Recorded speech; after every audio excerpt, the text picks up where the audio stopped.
Whether you're listening on your favorite podcast app or watching on YouTube, welcome to the Lions Roar podcast, brought to you by Lions Roar, a nonprofit media organization offering Buddhist wisdom and guidance for mindful living to benefit our lives and create a more caring and just world.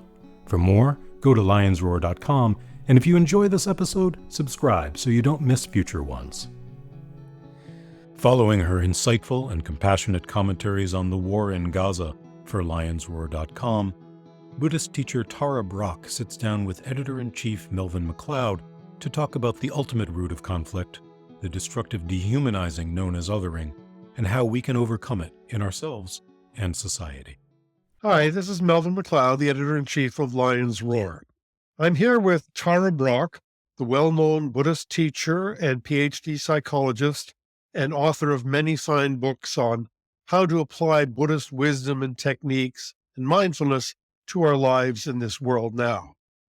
And we're here to discuss the topic of othering. And this arises because Tara wrote really what I think of as two outstanding pieces for lionsroar.com, which I highly recommend to you, about the situation in Gaza. And I think they reflect really the best of how to bring a Buddhist perspective to that tragic situation and indeed to tragedies and conflicts around the world.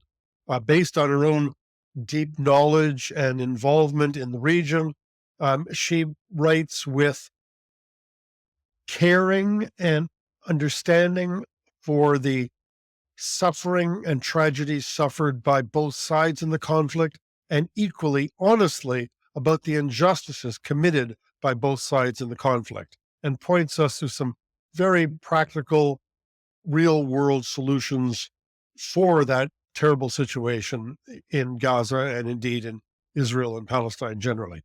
In the second piece that she did for us, however, she addressed a more, if not the more, fundamental cause of conflict and division in the world, which is one term for which is othering, which is to say the dehumanizing or reducing the humanity of those we are in conflict with or those we wish to feel superior to. So thank you very much for Tara for joining us and to talk about this extremely important topic. Well, I'm delighted to be with you, Melvin, especially as you become less and less of an other to me and more of a real person over the months. It's a pleasure. That's good. Yeah. So let's start with a simple definition of what is othering. Well, it's actually has kind of a new usage as a verb, and it's meant treating an individual, treating a group as alien to ourselves. And it's usually due to race or religion, beliefs, class. And often intersecting. But what is interesting to me is it's a universal process. It's not particular to cultures. It's like humans have been dehumanizing and othering through the ages. And it's just part of our species evolution. And so if there's something we want or need that feels threatened, our security, our power, our resources, we go right into judging, pushing away, aggressing. We do it individually, we do it collectively. So othering, it's most commonly, you could think of it as dehumanizing. The other is less than human. It's also making the other bad, which is demonizing. And they're both facets of it. And as you said, the reason it matters so much that we look at it, and I call it that we actually care enough to disarm our hearts of it, is because it's really the cause of the violence in the world and the violence towards ourselves and towards others in our personal life. It's like we have forgotten our belonging, and this is the means by which we forget our belonging. And then it gives rise to all the ways that we harm ourselves and each other.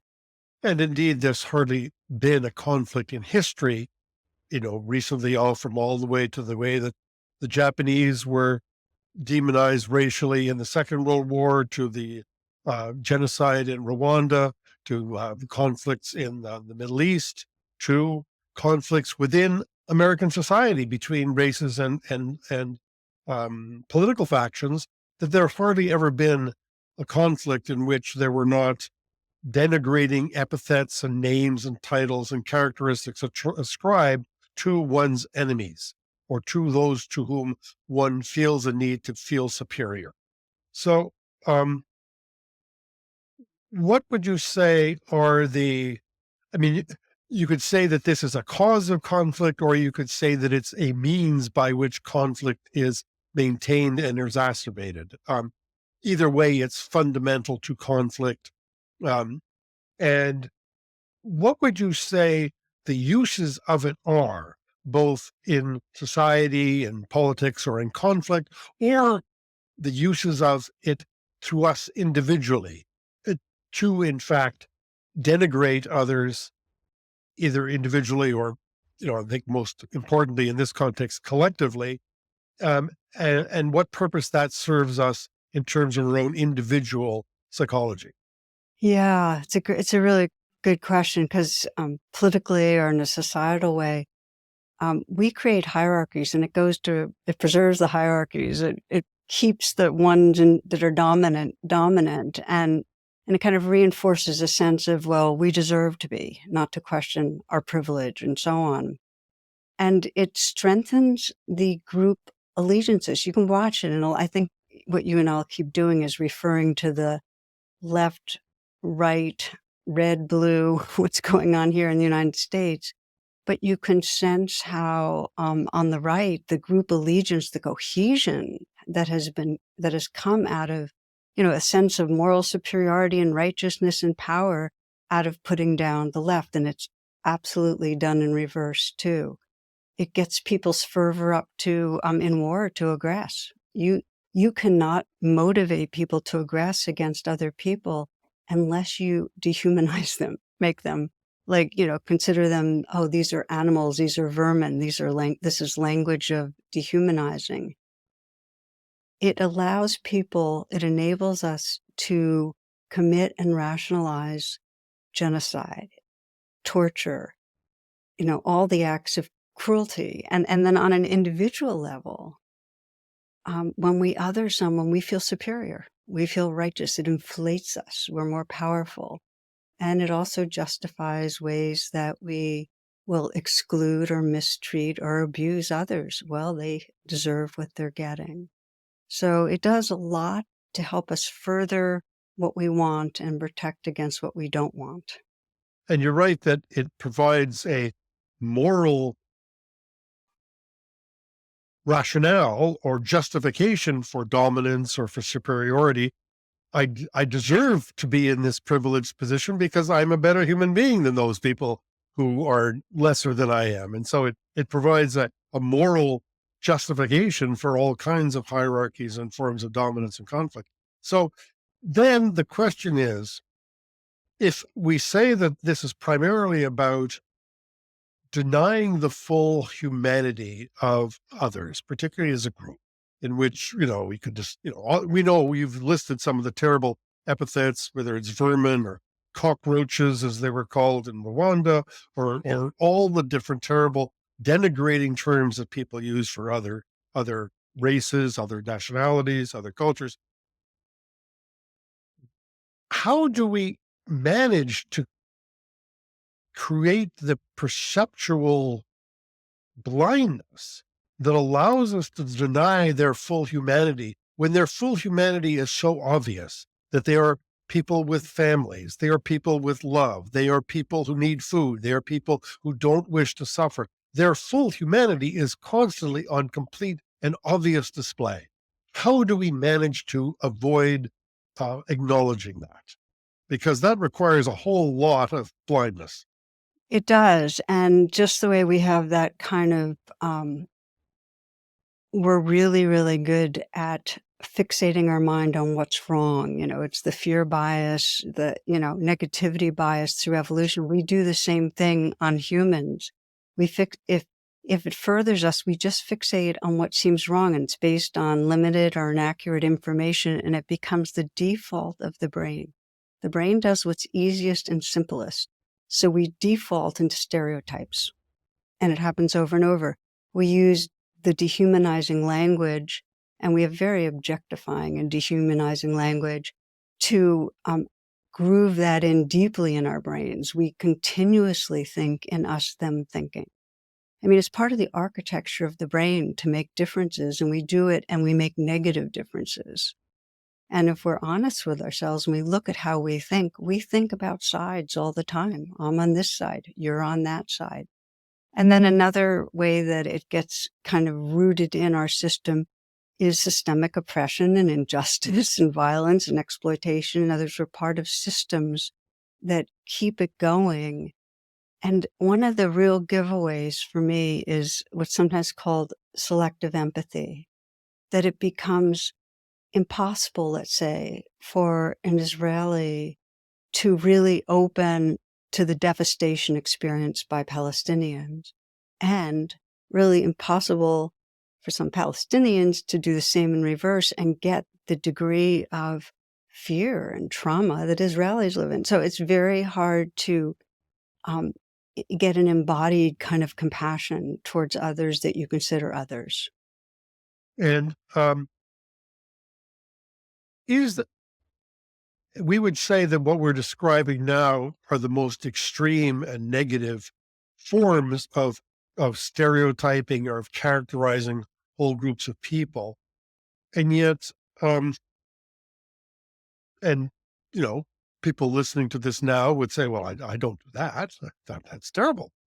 But are any of us actually free from the basic mechanism of seeing somebody who is different from us and to some degree stereotyping them or seeing them through some sort of superficial two-dimensional lens that does not perceive or acknowledge their full humanity? I would say no, because all of our societies are hierarchical, or most of them that we're involved with are hierarchical. And we think society's thoughts. We have assumptions that we don't realize are installed in us of who's better and who's worse. And so I feel like it's almost hubris to think we're free from bias. The only way to be free from bias from these assumptions is to very intentionally investigate them and have the intention to release them. And that's where it comes to our practice alone and with each other. But no, I would say that we all have it installed in our brains. That's depressing, but I'm certain true. So now we turn perhaps to the more important topic, or of what do we do about this? And when you talked about hierarchies, you reminded me of something that people have pointed out about His Holiness the Dalai Lama. Both Pico Iyer and Dan Goleman have written about this and for Lion's Roar, that one of the things that distinguishes the Dalai Lama is that he makes no difference. He sees no difference. He acknowledges no difference between people, among people. He sees and honors all of their basic humanities without in any way privileging or highlighting their high or low status in society. He basically treats everybody as a fully worthy, complete human being, whether they're the person who's opening the door of his hotel or the president of the hotel or the president of that country, for instance. And I think that does point to a certain ideal that you've said here, that in the end. So let's put it this way. Let's turn the question around. You said we have to investigate and see our biases. Undoubtedly, that's true, and we can talk about that. But at the same time, how do we do the positive work of seeing and perceiving and honoring and acknowledging others' full humanity? That really seems to be on the positive, the converse of othering, of dehumanizing becomes in our own minds rehumanizing. Beautiful. Yeah, yeah. Well, first, I love that you brought up the Dalai Lama, because even though I feel like we all have the conditioning to make separations, to feel separate, and to put others as less than, and I love, the way Paul Farmer puts it, is that the idea that some lives matter less is the root of all that's wrong with the world. we also have in the Bodhisattva path, and you could think of the Dalai Lama as a very evolved consciousness, shows us the possibility of undoing that, of really looking into another being's eyes and sensing the sentience and the goodness and the love that lives through that being, the spirit. And everything's equal in the sense that we're all from the same web of life, from the same awareness, and there's truly an embodied sense of we. And that is the trajectory of evolution. Evolution goes from that sense of separateness and the survival mechanisms of fight, flight, freeze, where we get the othering, to here we are. And with that, there's a sense of compassion and love.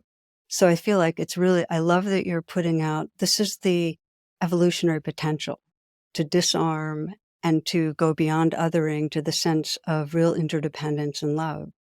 And the pathway there, as I mentioned it, the key inquiry is, how do we bridge the divides? I mean, how do we wake up in that way? And the first thing is that we have to be motivated, that as we're deepening attention, we have to really get it, that if I'm here and in some way I am judging you as less than, I am contracting my heart. I am stuck in feeling the pain of separateness. Or if I'm judging any human or group or any other species as less than, I am no longer belonging to the whole. I have actually pulled myself out of that sense of belonging that brings joy and freedom. So we have to have that motivation that we want to love. It's like we have to be going for love, that we know that's what matters. And it has to be both in our personal life and also collective, because we belong to the world. So I had the first experience of that's what I want to choose when I was in college, and I was an activist, and we'd do these rallies, and we were very, very othering. We were leftists. We thought that the right were pigs, the police were pigs, that we were on the righteous side. We had the whole dehumanizing thing down. And then I'd go to yoga and meditation class, and I'd be going to a whole different mind state. I remember one night standing under a fruit tree after class, and it was blooming, it was spring, and I was just feeling my mind and my body were at the same place in the same time. And there was such a sense of connection. And I sensed, wow, this is what can transform the world. It's not going to be raising my fist to the sky and being angry, because I'm just seeding more violence. Hatred never ceases by hatred, but by love alone is healed. And so it became really clear to me that activism needed to come out of compassion, out of feeling we, not us and them. And Thich Nhat Hanh always talks about how our enemy is not a human. Our challenge is the forces that you and I are talking about, Melvin, the forces of perceiving separation, and out of that going into othering. So that's the whole deal. Yeah. Yes. And of course, now the challenge, of course, is that impetus, that feeling comes up against the weight of the history in the relative world. And you've written in Lion's Roar about experiences you've had with working with groups of Israelis as well as with Palestinian friends, and in collective conversations in Israel and Palestine over the course of since the events in Gaza, and so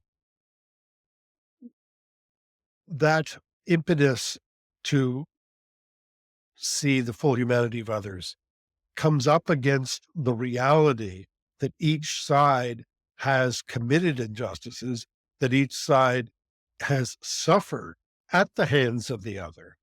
And so how does one, and you have some experience in having these kinds of conversations, how do you help people, or how do people work through what they and their loved ones have suffered at the hands, undeniably, of the other side, in order to be able to reach that point of acknowledging and honoring their full humanity?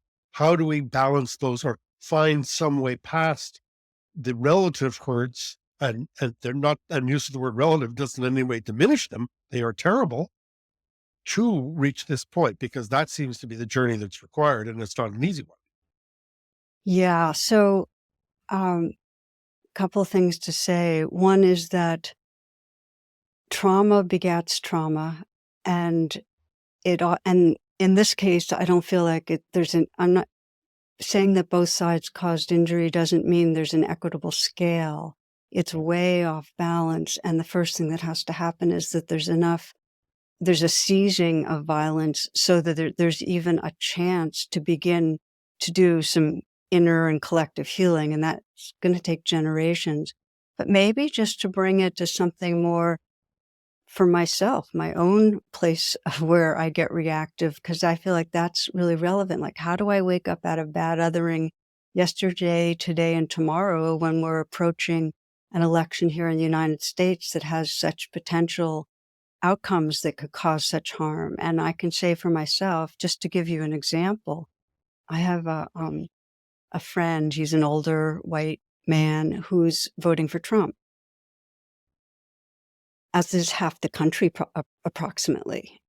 And so for me to have my reactions to this man, which are a sense of othering, a sense of aversion, disrespect, feeling angry, that's me reacting to a lot of people. So I've been very, very conscious of saying, okay, I need to pause when I sense that coming up, when there's stereotyping, dehumanizing, and so on, and really pause. And then take mindfulness to get in touch with, okay, what's going on here? And feeling that underneath the dehumanizing, I'm feeling fear. I am afraid. And if I open to the fear with mindfulness, I can feel under it, there's a grieving. I am really, really sad for what's happening, for what is very likely going to happen and happen more. I feel a deep sorrow. And if I stay mindful with that, Melvin, I come into a caring that I care about life.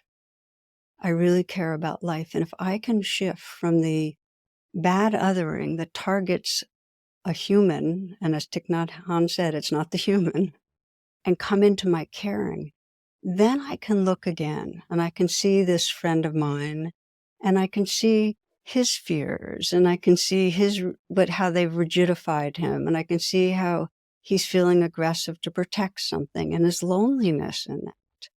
And so my heart is soft and open to him. And people will say, well, if I'm not judging and angry, how am I going to be active? How am I going to do anything, stay in the fight? But here's the thing. There's this wonderful phrase, have a soft front and a strong back. And what that means is keep my heart open to my friend. He's conditioned to, and, he just wants to feel safe and loved, but have a strong back, which sees clearly, well, his vote and what could happen could be really, really harmful. And therefore, I need, out of discerning wisdom, to take whatever action I can to have a different kind of a future unfold. But if I do it with that soft front, with the heart, then the seeds I plant into that future will be ones of healing versus ones of perpetuating the othering. And that's where the choosing love over and over again becomes so important. And really, you point me back to the Dalai Lama, who says not only that doesn't say it, he lives it, that he treats all people and presumably all beings as of equal worth, regardless of their status or identity, which are, from a Buddhist point of view, temporary phenomena no matter what. But he points to what they all share in common, the simplest possible reality. They want to be happy and they don't want to suffer. And that's true for your friend. That's true for people in Gaza, Gazans. That's true for Israelis. It's even true for the worst perpetrators, the leaders, but let's leave them out because that's a trickier case. But it's true for all people who are going to vote for Donald Trump, and at least in In theory, it's true for Donald Trump himself. It is actually, in fact.